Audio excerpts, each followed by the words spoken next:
Hello lovelies, a warm welcome to Retro Rumble 2 and a warmer welcome back to our playthrough of Silent Hill. They're about ready to eat, those warm welcomes. Not too hot, not too cold. Get them down you before they fucking congeal. Here's a pretty little cutscene to get us on our way. What happened in this town? What could be making things like this? I have a feeling if I take the elevator down, I'll find it. Cheryl. Sorry it's taken so bloody long to get this final part out to you, gang. Besides real life being a shitstorm of unwelcome extracurricular activity at the moment, I've had to play through this game 5 fucking times to be able to show off everything I wanted to for the grand finale. Quite frankly, I am sick to the backsodding teeth of Silent Hill right now, and if I never hear Harry's shit-faced Mason asking another witless NPC if they've seen his daughter miraculously surviving in a fog-swallowed nightmare hole populated by carnivorous panic beasts again, I might be able to die with some frightening semblance of sanity left. But anyway, we now find ourselves in a charming locale, officially known as Nowhere, a reality-rupturing broom cupboard of the other world that is essentially a jigsaw of different environments and locations that we've already encountered. You'll have seen the room we were just in where we grabbed the shotgun shells that was a duplicate of Dahlia's antique shop, the Green Lion. And just down the stairs and through the door here, we find ourselves back in Midwich Elementary. The classroom emptied all but for one desk. Let's check it out. Go home, thief. Drop dead. And you know, this is the only desk in here, so you can't help but suspect the teacher over the students. If I can drive her out, I can just come into work, sit in the staff room and get shit-faced every day. It's a bold plan, Mr. Gurick. But you have the unfortunate luck of choosing to wind up a lesser Gillespie, a mentally scarred homicidal demi-goddess that will give the class rabbit your dead father's face and have it chase you into the orchards of barbed wire that used to be the school car park. We just grabbed ourselves a useful pair of tools there, the pliers and the screwdriver. We'll be able to use the pliers right away in this little room next to the lift. It's a bathroom, empty but for one tap at the very back. If we examine it, we'll see that there's a key wedged in there, and Harry is nowhere near man enough to wrestle it free with his hands alone. How lucky we are that Alessa has constructed a dark realm of unfathomable geometries that is as fair as it is frightening. How reasonable that she took the time to craft practical hardware, as well as parasite-infested murder nurses. That gives us the key of Ophiel. The locked doors in Nowhere are named after the Olympian spirits, a consort of 7 entities that were popular around the time of the Renaissance in occultist practices. If you're wondering, yes, that seal on the door is an accurate depiction of the seal of Ophiel, ruler of Mercury, teacher of the arts and the spiritual key to unlocking the Philosopher's Stone. Now looky here at this delightful poem. Names engraved on a lithograph, the Grim Reaper's list. Yes, the head count is set, young and old lined up in order of age. Then the pathway opens, awaiting them the frenzied uproar, the feast of death. Well, what the fuck does that mean? Why are there scary death metal song lyrics nailed to the wall? The answer is just around this corner. Take a look at the second plaque on the wall here, and you'll find the aforementioned Grim Reaper's list. 35, Lydia Finley. 60, Trevor F. White. 18, Albert Lords. 45, Roberta T. Morgan. 38, Edward C. Briggs. Ah! You're all fucked! But wait, gang. Hold that mocking laughter for just a moment. By arranging the names on the list in order of age as the last slate told us to, we get a special message. Taking the first letter of each name in the new sequence spells out a word, and what better to pop it in than this speak and spell of the damned on the wall here.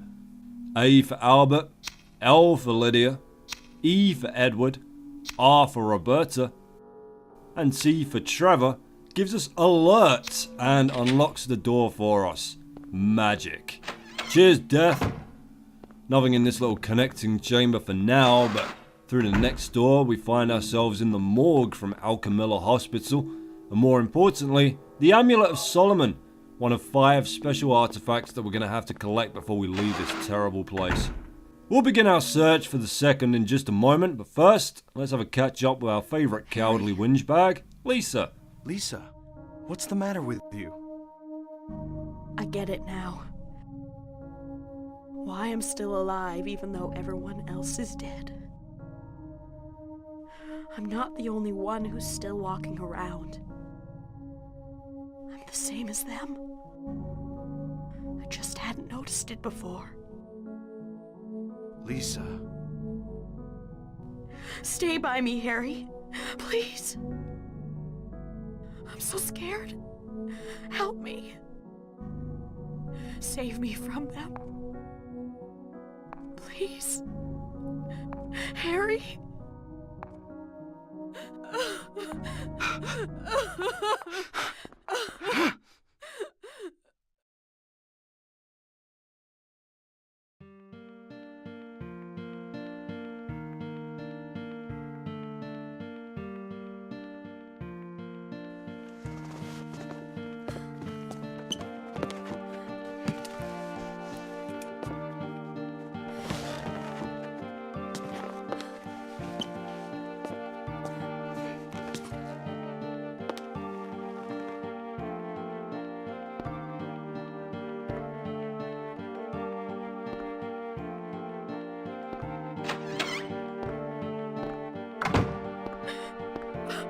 Fuck me, we dodged a bullet there, didn't we, gang?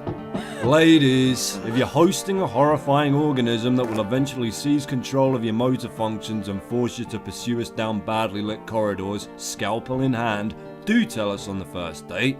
We want to know this shit.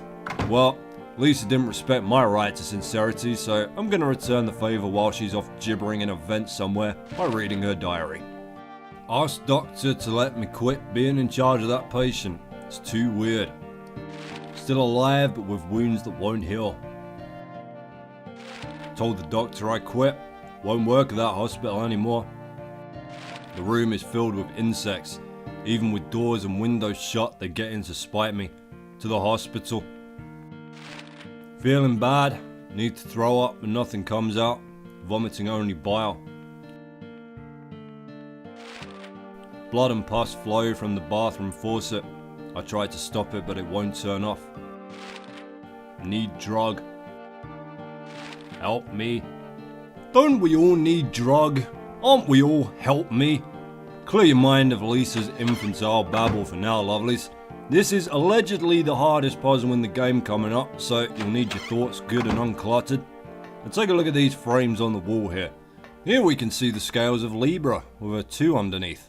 Curious. And right next door to it, there's Cancer, the crab, number 10 planted under his crustacean behind. How queer! Mosey on over to the back and centre, and we'll find that Alessa has turned this into a game.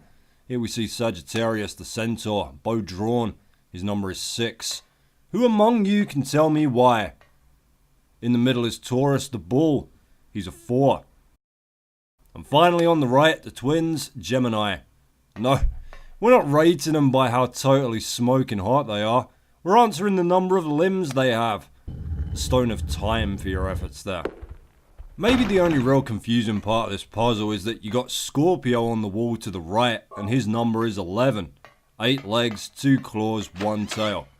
But then fuck me, shouldn't Taurus's number be 5 on account of him having a tail as well? Technically yes, but not for the reason you think, because the scorpion's tail isn't actually a tail at all, nor is it a limb or an appendage. It is in fact a direct extension of its abdomen, or opistosoma, making Alessa's puzzle logic bullshit, this entire game bullshit. I want a refund, or a coupon, or whatever you got. I don't care. I demand recognition. Well, while we're waiting for Konami to mail me a big fat check, we're about to grab the key of Haggith from the clock here. But it ain't giving it up without a fight. Fuck you, Harry Mason, you car-crashing, daughter-losing swine! Just spits a shitload of glass in your damn face. 'Tis the curse of Haggith, aligned with Venus and bestower of beauty. Although it would seem Haggith's standards of beauty are perversely different to our own if his idea of a makeover is smashing a fucking clock into your skull. Down we go to the second floor. I should have gone up to third first here really to save a bit of time, but who gives a shit? Didn't have anything better to do that night. Our old friends the nurses are back to cause trouble for us in this corridor. If you're wondering why I'm just wasting hunting rifle ammo on him, it's literally because I was half asleep while I was playing this and didn't even notice that I'd been using the rifle instead of the shotgun until, as you'll see, I got up to the final boss and realised I had like 11 fucking shots left for it. What an idiot. Here's the jewellery shop from the shopping centre we were in just before we fought the twin feeler. It's got more in it this time around than just rifle ammo. Two very important items in the Crust of Mercury, the second of the 5 dark treasures that we need, and the Ring of Contract, which will save us from a most gruesome fate in just a short while. Next on the shop... Jesus! On the shopping list is the camera. Just your standard, no frills, happy snaps camera with a flash will do you. We don't have to deal with the potentially long and upsetting process of trying to buy a telescopic lens and a tripod from a 5-armed skinless orangutan corpse with no mouth today. It's in here along with some handgun bullets. We're well stocked up for those right now, but fuck it, we'll have them anyway. All goes on your end of game ranking. There we go. How else will you fondly look back upon your many precious memories of Silent Hill? A ceaseless plague of never-ending nightmares that will haunt you to the damp earth of your grave? You can't turn that into a keyring. To the top of the house we go to solve the last real puzzle of the game here. Aside from the obtuse fucking storyline, of course. Behold! 2 paintings set either side of an altar. Looks like an altar. Wonder what they worship. Jesus Christ, Harry. Really? Painting number 1 is called The Light to the Future. You can actually get this as an unlockable outfit for Heather over in Silent Hill 3. Painting number 2 goes by the catchy title of The Light Illuminating the Darkness. Now hold on. Light, you say? The light from a camera flash? Yes, what the shit is this gibberish? How dare you? Well, if you move over to the door behind you on this side of the room, you'll find that the locking mechanism is set as 3 panels with 9 pressable buttons each. All you gotta do is make the patterns you saw on the painting match the press down buttons here. Hope your short-term memory's not on the blink there, Crusader. If you leave this screen to double check the shapes on the painting, it'll reset. Just bite the shapes into your arm. It'll heal, I think. I'm no doctor. There's a place mark in the book. White Claudia, perennial herb found near water. Reaches height of 10 to 15 inches, oblong leaves, white blossoms. Seeds contain hallucinogen. Ancient records show it was used for religious ceremonies. The hallucinogenic effect was key. Alright, now I've got a couple of minutes spare here while we open up the opposite door, head downstairs and pick up some more keys to go over a little bit of the story with you here, which is especially important in this North American version of the game because it's missing quite a revealing file that the other regions got. No idea why it was cut from this version of the game, not the foggiest, but I can tell you that you would have found it in the same room as the White Claudia excerpt we just read, and I have it here. I'm gonna read it out for you while we jog along here. It takes the form of a newspaper scrapbook and it states, investigation stalled, PTV dealers still at large, suspicious deaths continue. First the anti-drug mayor, now a narcotics officer dies of a sudden heart failure of unknown cause. Fire broken out in town, 6 homes destroyed. Charred body of Alessa Gillespie found in aftermath, cause of fire currently under investigation. Investigations show source as basement of Gillespie home. Blaze now believed caused by malfunction of antiqued boiler. So, the continued thinly veiled deaths of anybody trying to halt Silent Hill's drug trade, not so much the big news story there as Alessa's little accident. Of course, last episode we saw her mother Dahlia for the conniving old bitch that she really is, so what is 2 plus 2, lovelies? Attempted murder of your daughter by arson. But to what end? Well, you will have your answer to that by the time we get to the end of this very corridor.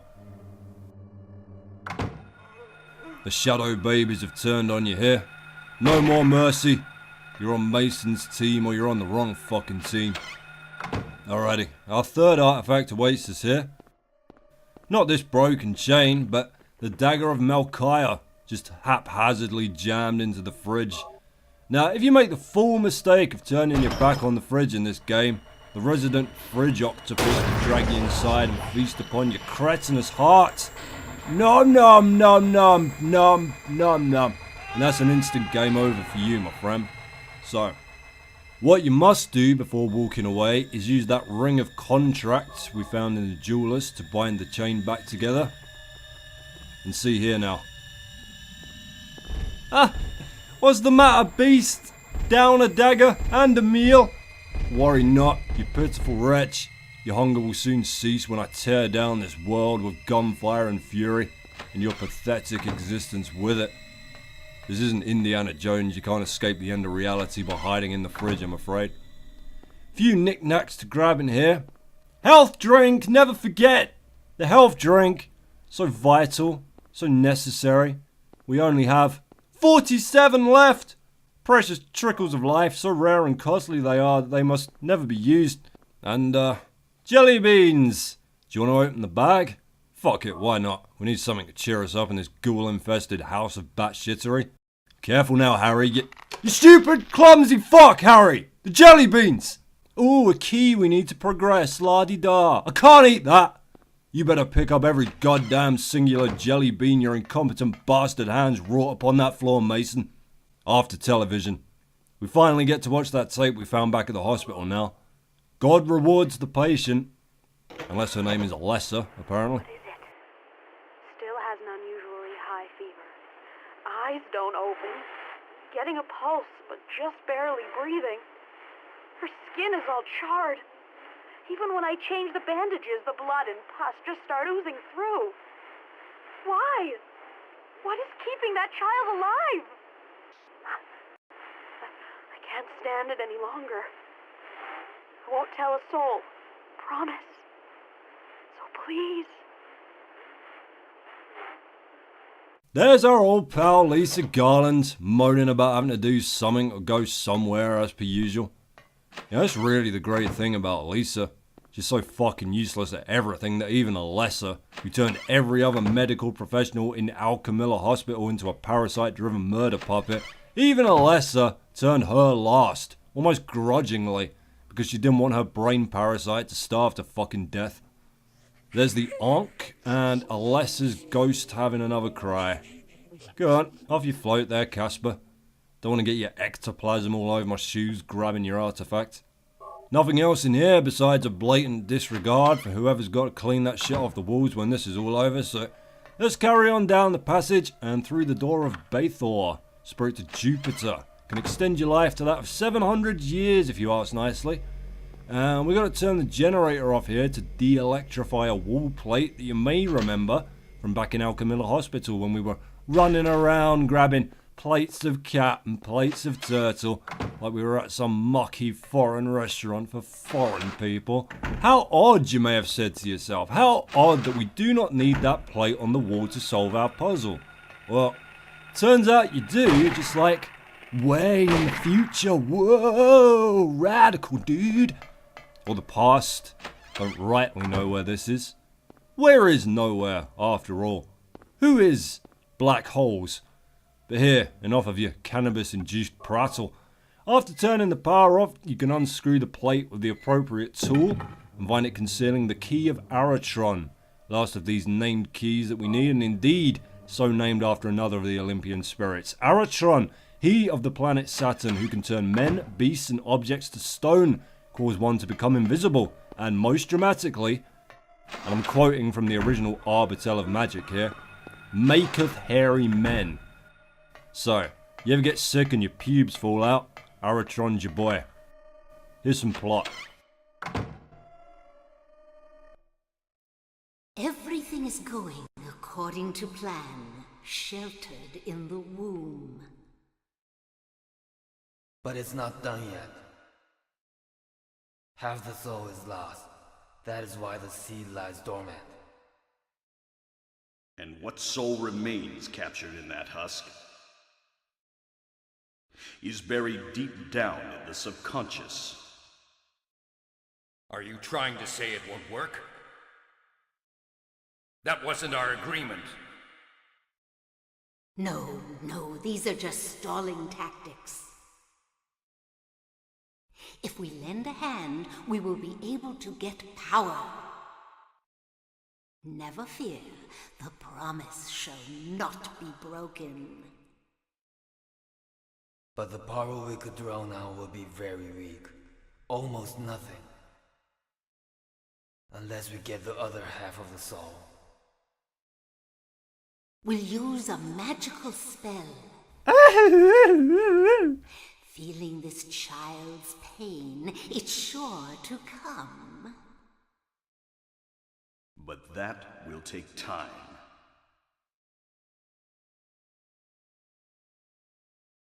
As if you needed telling, that shady son of a bitch Kaufman was in on all this. Here's the final artifact we need, the Disc of Ouroboros.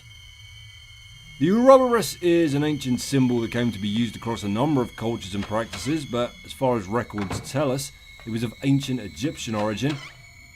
Two serpents swallowing their own tails, a representation of the infinite universal cycle of birth and destruction. Thou possess them to guard thy spirit, evoke 5 rites, unveil thy fates. Those shapes on the door happen to be a perfect fit for the 5 ritualistic objects we just about tortured ourselves to madness to get hold of, thank goodness.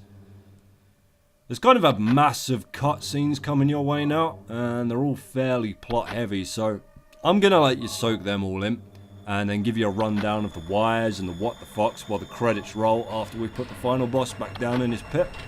Enjoy. Come along. No, I don't want to. Do what Mommy tells you now.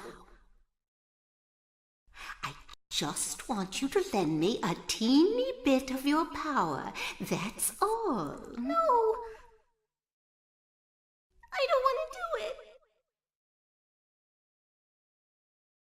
It will make everyone happy, and it's for your own good, too. Oh, but Mommy, I just want to be with you. Just 2 of us. Please understand. Oh, yes, I see. Maybe Mommy has been wrong. Mommy! Why didn't I see this before? There's no reason to wait.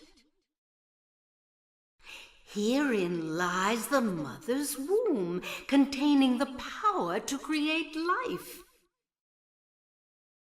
I could have done it all myself. Mommy? Mommy, please don't use my preteen womb as a vessel for the fucking Antichrist, Mommy. This next bit changes depending on who's still alive by this point, but I'll fill you in on that when I show you all the extra bits afterwards. I was shocked to realize the talisman of Metatron was being used. In spite of the lost soul returning at last. Just a little longer and all would have been for naught. It's all because of that man. We must be thankful to him.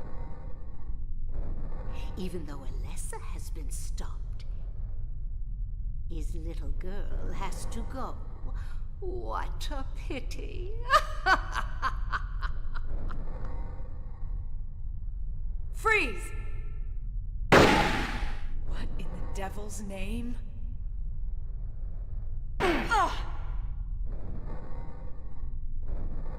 Dahlia. Well. To think you'd make it this far. Where's Cheryl? What have you done to her? What are you talking about? You've seen her many times, restored to her former self. I'm in no mood for jokes. Don't you see? She's right there. That's absurd. You are the only one who thinks so. Why? Why are you doing this? It's been a long 7 years. For the 7 years since that terrible day, Alessa has been kept alive, suffering a fate worse than death. Alessa has been trapped in an endless nightmare from which she never awakens. He has been nurtured by that nightmare, waiting for the day to be born. That day has finally come. The time is nigh. Everyone will be released from pain and suffering. Our salvation is at hand. This is the day of reckoning, when all our sorrows will be washed away. When we return to the true paradise, my daughter will be the mother of God.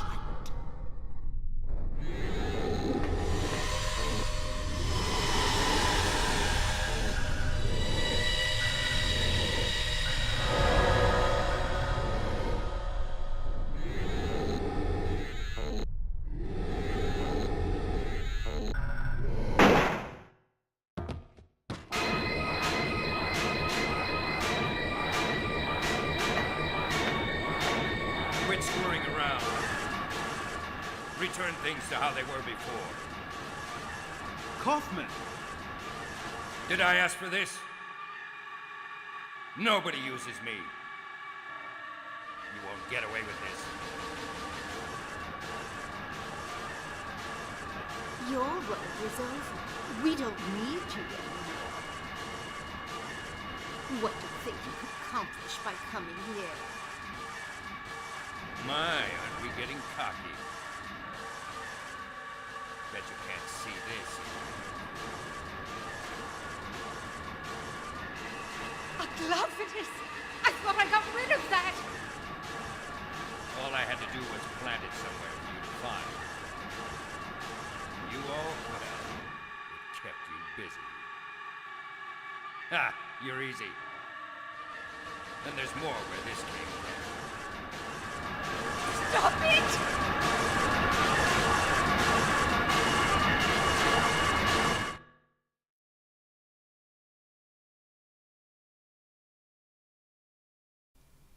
This is a little unnecessary. If you want to get up and make yourself a cup of tea or something, now's the time.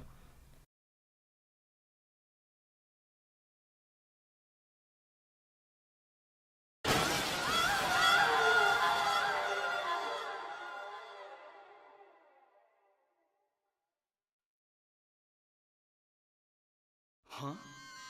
What the?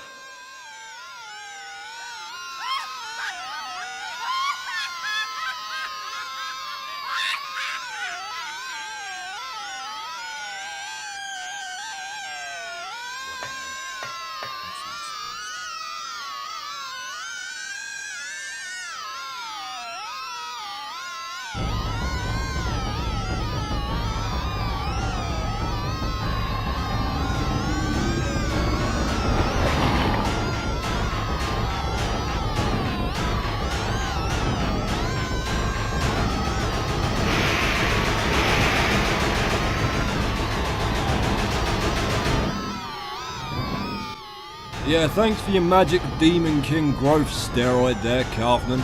Sure fucking glad I kept you alive for that. So, here's your final battle if you're on course for a good plus ending. Samael or the Incubus.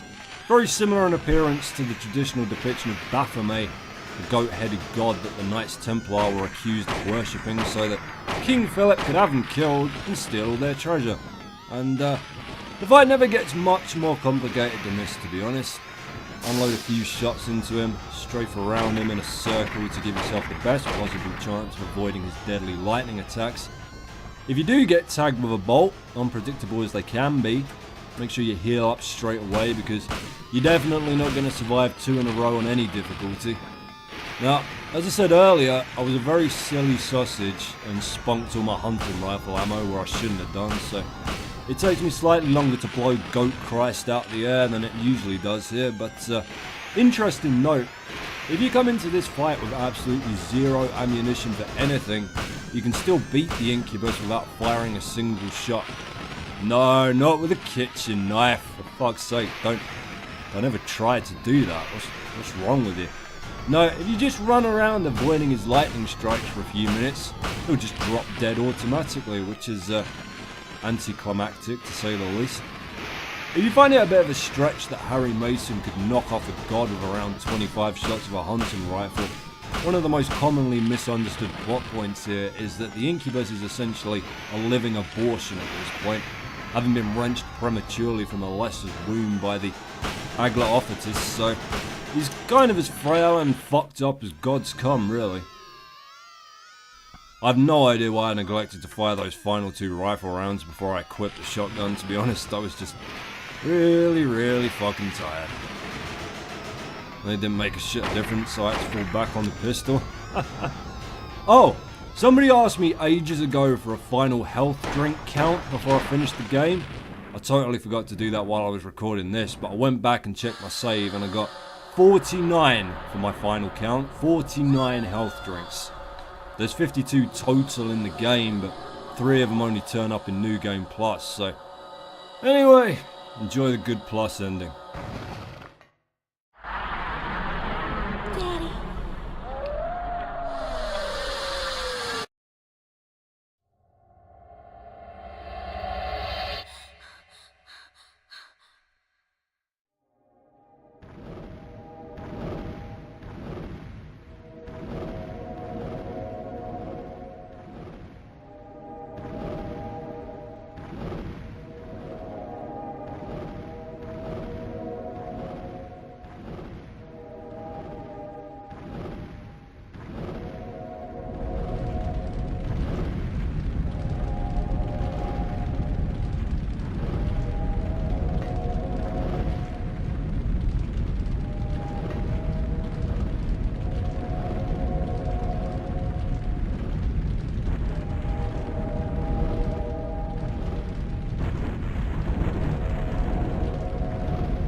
Can you say that all again but slower, please?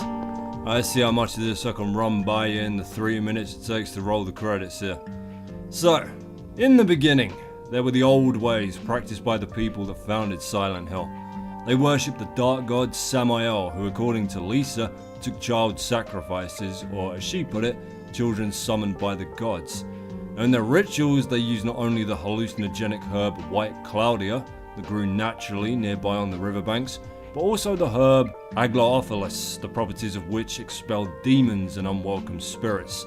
Years went by and Silent Hill began to grow into a thriving tourist resort.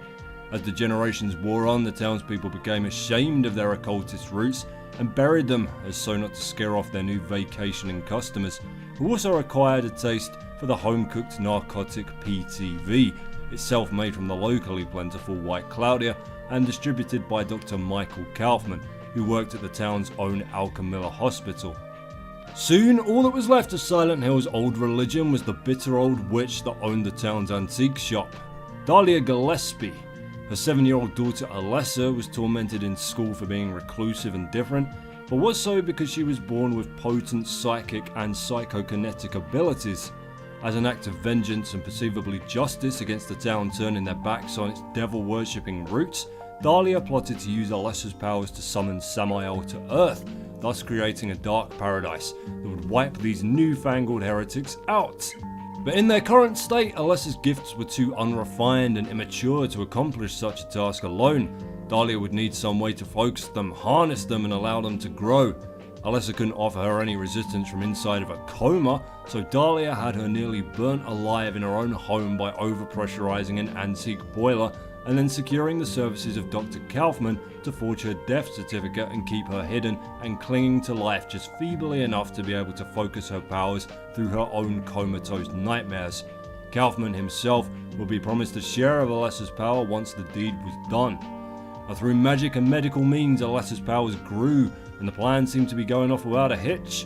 However, unbeknownst to Dahlia, Alessa had unconsciously used her powers to escape her own disfigured body and astrally project herself away from the town into the form of an infant, who was soon found and adopted by Harry Mason and his late wife away from Dahlia's reach. We'll pick that up again in a second. So much plot, so very much. Here's the ending scene for now. Harry and Sybil cradling the baby that Alessa handed him just before they escaped in a direct reenactment of the scene in the introductory FMV where Harry and his wife found Cheryl. All will be explained after this extremely strange blooper reel that plays after the end of every credit sequence. I don't know what to tell you. Some of this shit is scarier than anything you'll find in the actual game. I think the blooper there was like, he grabbed her ass or something. Can't do that nowadays, Kaufman. That's a Twitter doxing. Sybil's been at the White Claudia again. Look at the size of her fucking pupils. She thinks she's the police on bloody Mars. Never worked with kids, that's what they say, innit? She looks like she's shitting her pants to spite you there. Running these fog machines isn't cheap, Cheryl. Alessa's, isn't so much of a blooper as it is her being taught to act like a human being by John Connor. Chill out, dickwad. No problemo. This is it. This is the nightmare fuel right here. Fucking hell. Never sample your own product, am I right? It's not good business sense. Jesus Christ. Good luck masturbating tonight, lovelies. And of course, Harry has to get one in, doesn't he? What's he gonna... Oh no, he fell down. Oh, Harry. He's not fucking happy about it, but... Then he remembers the camera's on him. This is all going on the DVD extras. Nobody wants to be Christian Baled by the outside recording, so he's like, hey, I'm not mad. I'll wait until tonight and take it all out on the hooker in my trailer. Human garbage with a dick-sized hole in it. I'm alright, peasants. After that, utter debacle, you get your results screen, and before you shit on my face for not getting 10 out of 10 stars, it's impossible on your first run through. Hell, it's impossible on your third playthrough. You need to complete the fucking game at least 5 times to get a 10-star ranking, save no more than twice, continue no more than once, run it in an hour and a half, get at least 150 items plus at least 6 special items, kill at least 250 enemies with at least 70 by melee, and basically never miss a shot. And what's your reward for all of that? What's the ultimate prize for this ordeal? I'll tell you in a bit. Is it worth it? Or could anything fucking be? Alrighty, next we're going to see the alternate final boss. Now you have to be on the way to a bad ending to fight her. Here I've got both Sybil and Kaufman killed, and the preceding cutscene only changes ever so slightly because of it.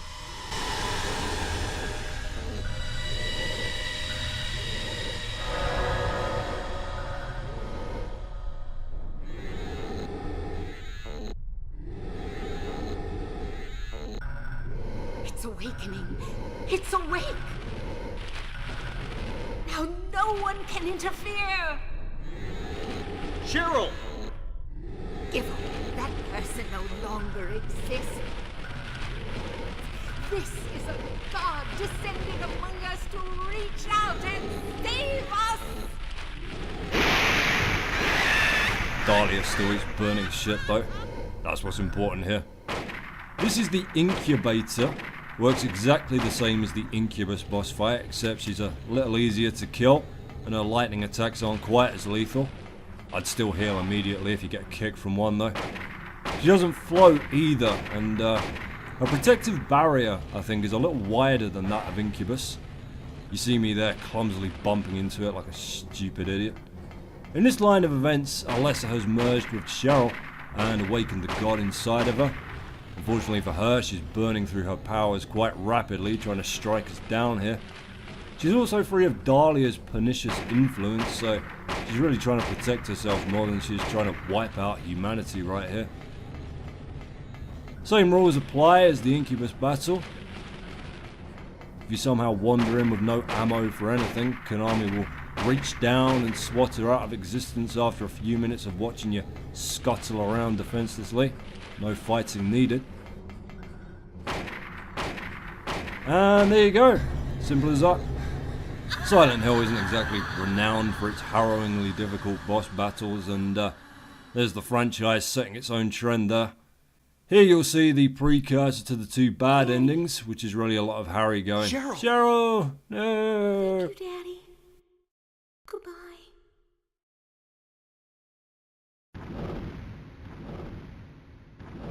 Cheryl? Can't be. Can't leave like this. This can't be happening. Cheryl? Cheryl! My mum's hairdresser used to be called Cheryl. Vital trivia. I'll be sure to head over and add it to the Silent Hill wiki when I'm done here. I've cut this in from another ending just so you can see what happens if Sybil survives to a fight with the incubator.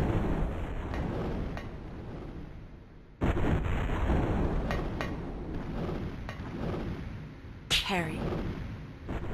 Go.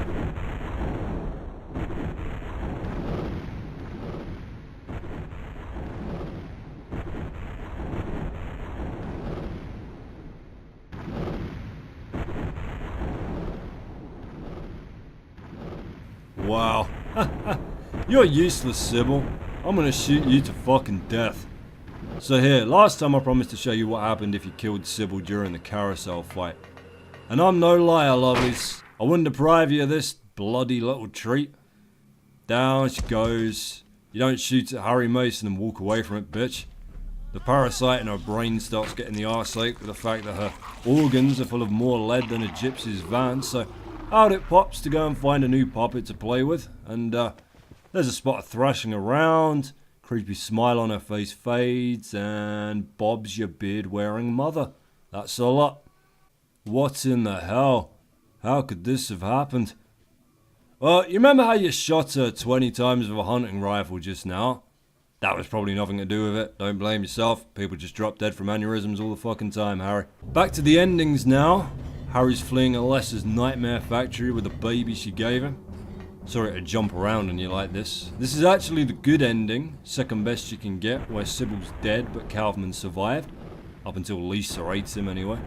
And it's pretty much the same as the one above it, except Harry escapes with baby Alessa III on his own. That baby would eventually go on, of course, to become Heather in Silent Hill 3, but that's a helicopter ride to take another time. Here's your good ending, post-credit sequence. Harry makes it out of town, looks around to make sure no Satan monkeys are chasing him. Then he kind of looks up at the camera like, what? What the fuck do you want? Alright, Harry. Jesus Christ, I'm going. Get your 90s boy band haircut on. I'll show you the bad ending here real quick too. The second to worst ending doesn't have an FMV to go with it. It's pretty standard. It was all Harry's dying dream. He never got out of the car at all. It was just his brain synapses shitting out the most complex and mortifying nightmare known to man. Whatever happened to the light at the end of the fucking tunnel? Right then. Bonus weapons. One final ending and then we're out. All of these are only available in New Game Plus, obviously. First up is the katana. Nobody's 100% on exactly how you unlock the katana. It just seems to show up whenever it feels like it, but you can definitely get it by having one good ending and one bad ending on your save file. You can find it here in the previously locked room in the Levin Street house, and I found us some dogs to test it out on in the alley right here. Note the stance. Harry knows. Harry's seen Shogun Assassin. You dishonor my temple. Only your death can sate the ghost of my father. You can see right here, attacking with a katana is actually a pretty speedy way to get around the place as well. Show me your soul, you four-legged cunt! I know it's in there. Next up, we got the chainsaw. Ooh, yeah. Pick it up from the window of Cut-Right Chainsaws, same store name as the Texas Chainsaw Massacre Part 2. And to make both this and the rock drill work, you'll need to come and grab the gas tank from the garage just before the bridge to Central Silent Hill. That's the cherry pudding.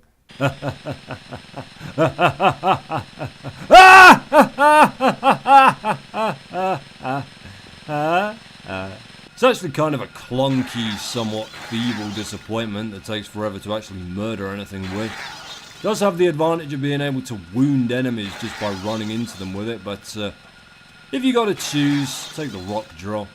No matter how deliciously deranged Harry looks tearing about the town with it. Cheryl. Come to daddy. The rock drill you can pick up right underneath the bridge control room. It's stronger than the chainsaw, has better recovery, and actually has a very decent anti-air attack that I'll demonstrate with the help of my glamorous assistant here. Come on, Debbie. Yeah, right in your dick hole, you fucking plague pigeon. Go away, you flock of bastards. Got roadworks to do.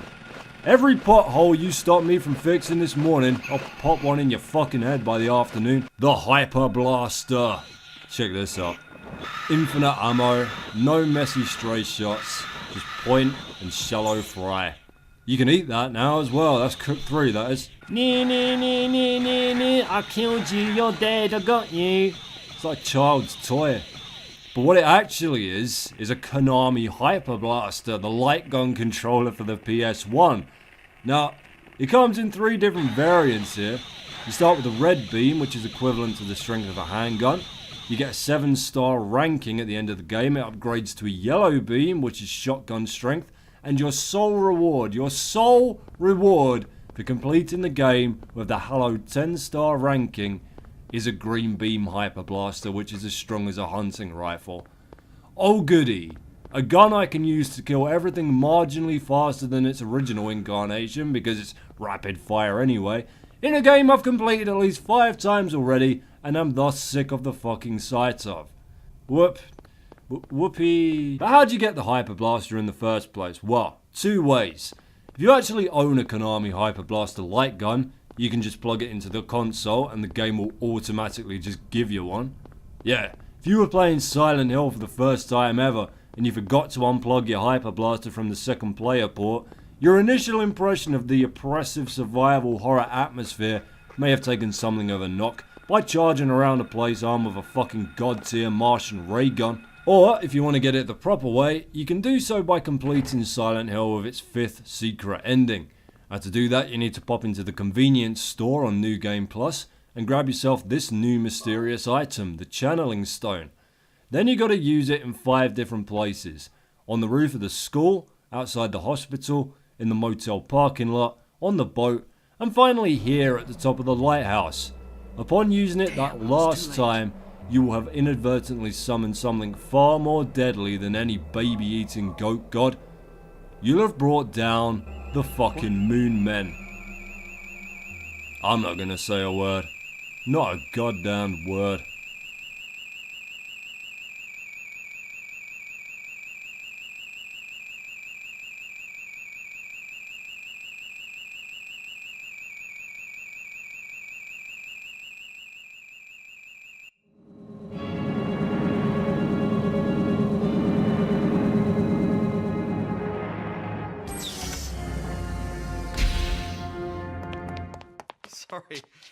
sorry. Let me ask you, have you seen a little girl around here? Short, black hair.